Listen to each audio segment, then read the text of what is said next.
What's going on, everybody? It's Richard Koberger here, the Blue Collar Nerd. Hey, have you heard about this AI stuff? Of course you have. You're a person living in a place with internet access. Now, AI is nothing new, but it has been advancing, and with the introduction of ChatGPT, some of those advancements have been pushed into the public eye in a way that they have never been before. And at this point, I think that most everybody is at least aware of AI as a thing in the zeitgeist. Maybe you've played around with ChatGPT a little bit. But when you have this new thing that's so broad, kind of a Swiss Army knife, it can do this, it can do that, it can be really hard to actually get a concrete idea of, okay, but how does this help me in my day-to-day? How does this help me operate a home services company? And so in this video, we're going to be going over some practical examples of how you can do exactly that. Now, this is by no means a comprehensive list, but I think it will at least give you some ideas to get you going. So idea number one, AI can help you build a price book. So this tool is something called numerous.ai, and it can bring the power of AI into spreadsheets. Now for this demonstration, I'm going to be showing it off inside of Google Sheets, but you can also use it inside of Excel. So with this tool, you can write spreadsheet formulas that incorporate AI.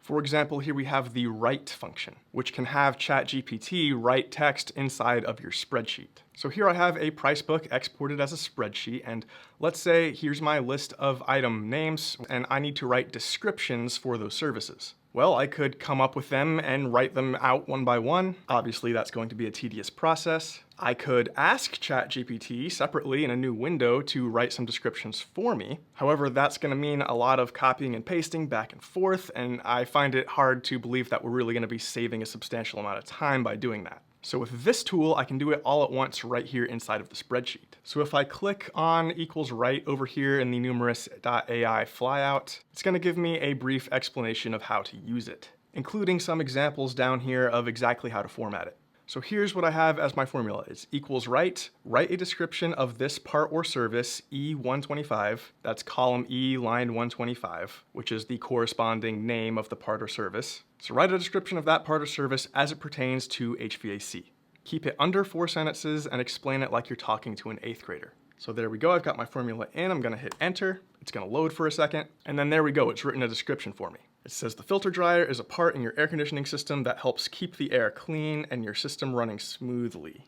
It removes any dirt, debris, or moisture that might harm your system. It needs to be replaced every so often to make sure it keeps working properly. Now already on our first example, we're kind of running into some of the follies of AI. It mostly understands what a filter dryer is, but not quite. So if you're using this tool, it'll save you a bunch of time, but you do still have to know yourself what these things are, and you have to be able and willing to go back in and make some edits. Because a filter dryer does not help keep the air clean, it helps keep the refrigerant running through the system clean and free of moisture. Which again, it seems to sort of understand where it says it removes dirt, debris, and moisture that might harm the system. That's true, but it got a little mixed up there. But with all that said, now that we have that formula in one cell, we can just take this and drag it down, let go, it's gonna load, and then boom, it's written all of those descriptions out in bulk. So let's see what we got for a 2-pole contactor here. It says a 2-pole contactor is a part that works like a switch in HVAC systems. It controls the flow of electricity between the air conditioner or heater and the power source. If there's something wrong with the contactor, your HVAC system won't turn on or off properly, so replacing it is important to keep your system working correctly. That's a perfectly good description. I would probably leave that one alone. Another really cool thing that you can do with numerous.ai is have it help you write formulas. So if there's something in a spreadsheet that you need to do and you know that it's probably possible with a formula, but you're just not that much of an Excel wizard, you can come over here and click generate formula and then just describe in words what you want the formula to do, and it will spit one out for you. Very handy. You can also go the other direction and have a formula explained to you if maybe somebody sent you a spreadsheet and you don't understand what the formulas are doing and you want to. Very cool. Now, worth noting, numerous.ai is not completely free. You can use it up to a certain point for free. I haven't paid anything and I've generated some descriptions here, but I have a big long spreadsheet here, and if I wanted to fill in all of these descriptions, I'm gonna run out of tokens, which is kind of just this virtual currency that you use to get these tasks completed. So here is what their pricing model looks like. I think that the professional level here would probably get most people by. Hey, it's me, AI Blue Collar Nerd. Just wanted to let you know that this video is sponsored by PageProsper. They're a search engine optimization and web design company. More about them at the end of the video. Okay, bye! Okay, for the next examples, let's move on over into ChatGPT. So one thing ChatGPT is pretty good at is copywriting and helping you come up with ideas. So here's one example. Let's say that you're in a home services company, and when you dispatch out a technician, you send a text to the customer that has a picture of the technician and a bio about that technician. That means somebody has to write that bio. And if you're onboarding a technician and you just say, hey, write me a bio, they're just gonna look at you like,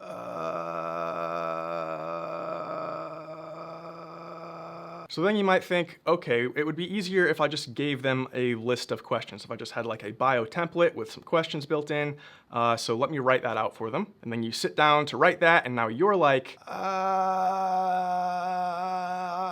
enter ChatGPT. So I came in and this is what I told ChatGPT. I work in a home service business, and we send out technician bios to customers when a technician is dispatching to them. I need a biography template with questions that I can have technicians answer as part of their onboarding. Keep it under 5 sentences. And this is what ChatGPT gave me. Introducing technician's name, your skilled job title at company name. With X years of experience in the home services industry, technician's name is dedicated to providing top-notch service and ensuring customer satisfaction. When not delivering expert solutions, they enjoy hobbies/interests and are committed to upholding company name's values of professionalism and excellence. Feel at ease knowing that technician's name is ready to handle your home service needs with expertise and a friendly demeanor. And I mean, that's pretty good. The one thing I probably would change about it is that, this is a bio for my dispatch text, and nothing about this lets the customer know that a technician is actually on the way. So I would probably change the first sentence there to something like, hey, good news, technician's name, your skilled job title at company name is on the way. And then from there on, I would leave it alone. All right, next example. Let's say that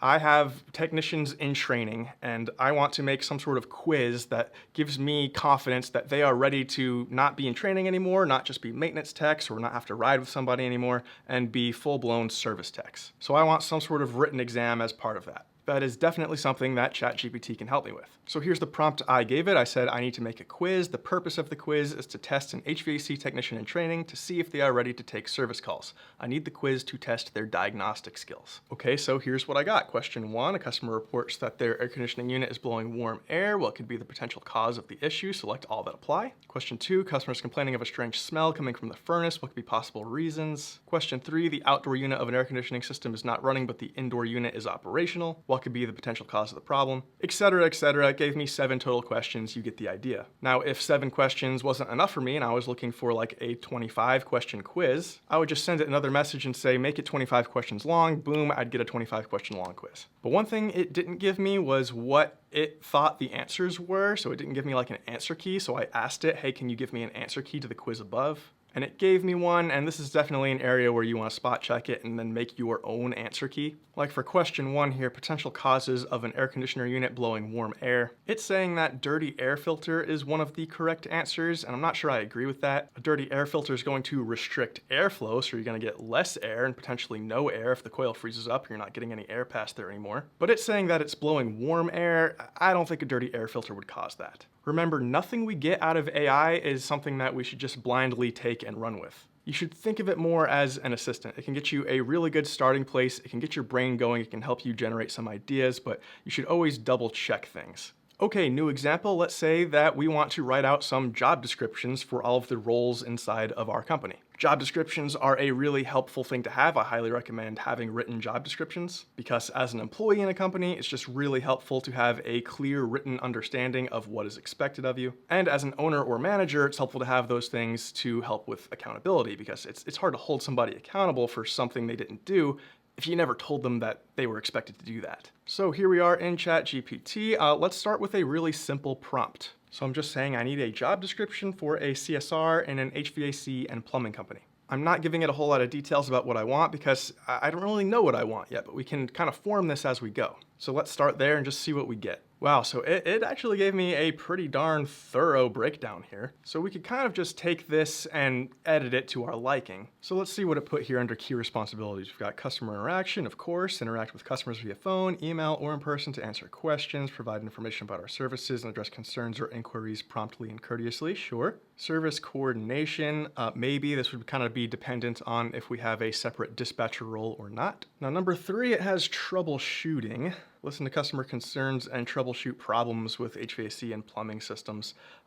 Typically not. I understand why it thinks that should be there because CSR, customer service representative, in most fields that involves troubleshooting. A CSR is tech support. But in the setting of a home services company, it's pretty rare for the CSR to also handle any sort of tech support, so we would take that one out. Billing and invoicing, assist customers with billing inquiries, invoice clarification, and payment processing.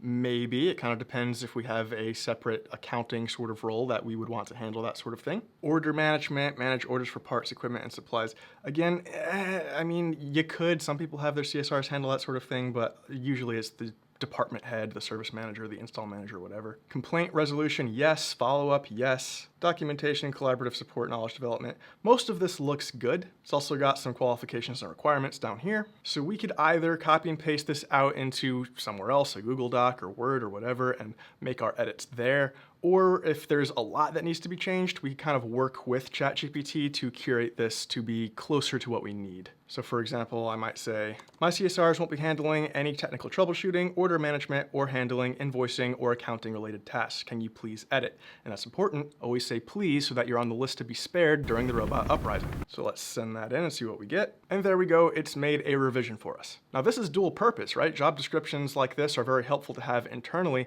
but they're also very helpful for making a job listing. So you could use it for that as well. All right, let's do one more example. Let's say that we wanted to write out some sort of blog or maybe like a social post, some sort of customer-facing piece of content that's gonna help us with SEO and customer trust and things like that. Now for this example, I'm gonna show you two different methods. One is pretty vanilla, straightforward, and the other one also works, and I think you should know about it, but I'm not recommending you do it. It kind of gets into the gray area of AI that people are sort of concerned about. So for the first method, here's what I'm gonna say. Please write a blog article on the importance of cleaning the condenser coil on an air conditioner. The main audience is homeowners, and this is a piece of content for my HVAC business to use on the website. Make it 4 paragraphs long, please. Always say please if you want to be spared. So let's send that in and see what we get. Okay, so there we go. It spit out a piece of content for us. Again, we shouldn't just copy and paste this, put it on our website. All right, we should proofread it, make sure we agree with everything it's saying, make some edits, but this sure gives us one heck of a starting point.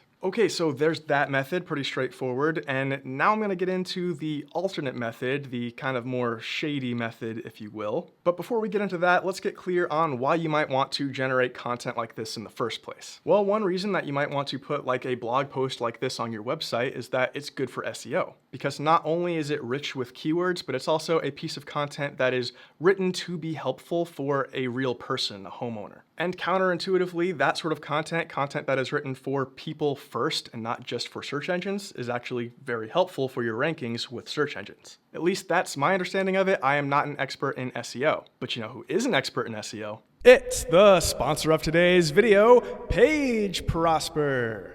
So Page Prosper is a digital marketing company based in West Palm Beach, Florida, and their services include things like search engine optimization, content marketing, Google Ads, Meta Ads, and web design and development. So if you're having trouble getting the phone to ring, or if you're frustrated by the quality of the leads that are coming in and you're worried that you're wasting your money on bad marketing, give Page Prosper a try. They can help you really dominate your market. Now I've got a link in the description box down below where you can schedule a consultation with Page Prosper. That is an affiliate link, meaning that if you do sign up for a consultation through that link and then you end up using some of Page Prosper's services, I will get a small kickback from Page Prosper for sending them the business, but it won't cost you anything extra. And thank you to Page Prosper for their support of this independent YouTube channel. All right, back to AI. All right, let's jump back into it. It's time to get a little bit shady. So I'm trying to write out some blog articles here, and maybe I happen to know of a competitor that has some really good blog articles that are performing really well for them. Now what you could do, and I'm not saying you should, but you